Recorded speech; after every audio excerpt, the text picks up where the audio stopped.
Halo semuanya, bertemu lagi dengan saya, Septian Rahmat Maulana, dengan NIM 221135352. Di sini saya akan mempresentasikan tentang profiling karakteristik peserta didik di SD Kanisius Kadirojo pada kelas 3A. Dalam membuat instrumen profiling peserta didik, terdapat aspek-aspek yang perlu diperhatikan, antara lain sebagai berikut.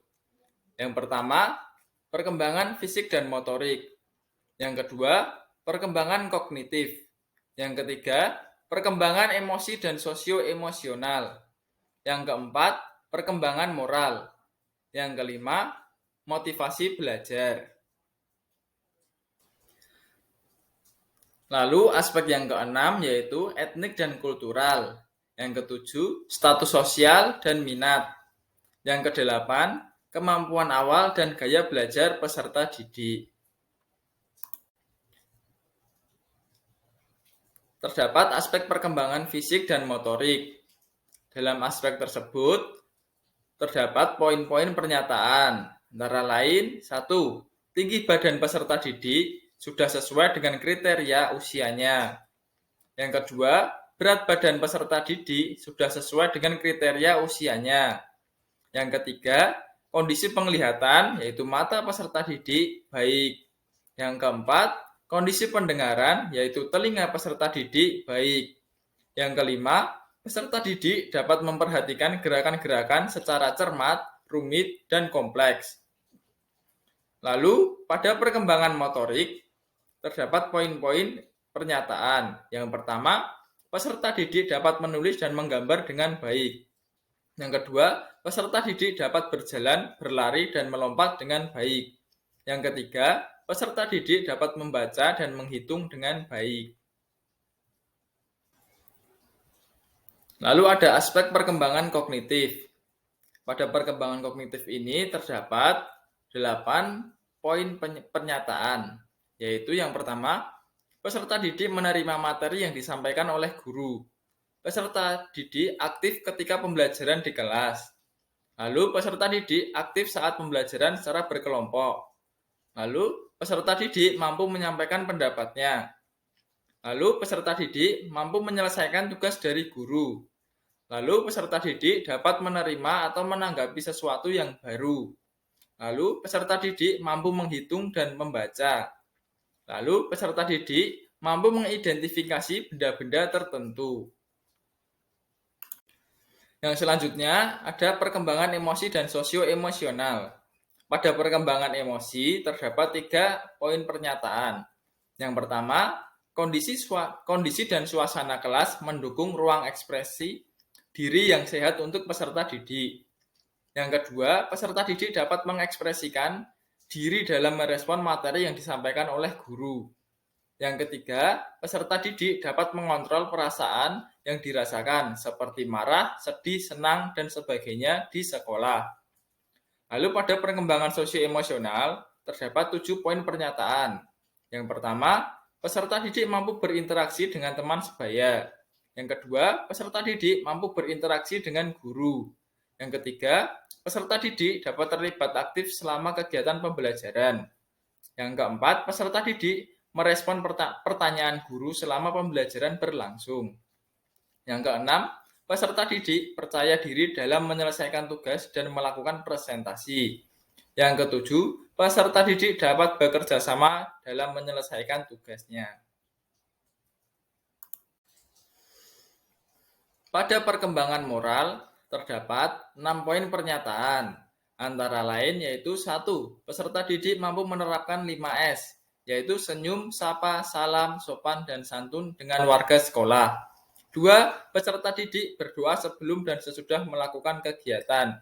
Yang ketiga, peserta didik ikut menyanyikan lagu Indonesia Raya di sekolah. Yang keempat, peserta didik mengucapkan terima kasih setelah menerima bantuan dari orang lain. Yang kelima, peserta didik mengucapkan maaf setelah melakukan kesalahan.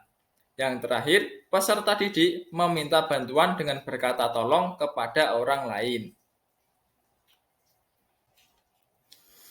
Selanjutnya yaitu motivasi belajar. Terdapat poin-poin pernyataan pada motivasi belajar. Yang pertama, peserta didik mengerjakan tugas yang diberikan oleh guru. Yang kedua, peserta didik mengumpulkan tugas tepat waktu. Yang ketiga, peserta didik mengerjakan tugas yang diberikan dengan tuntas. Yang keempat, peserta didik mengerjakan tugas yang mudah saja. Yang kelima, peserta didik tertarik dalam mengikuti pembelajaran. Yang keenam, peserta didik mencari sumber belajar lain.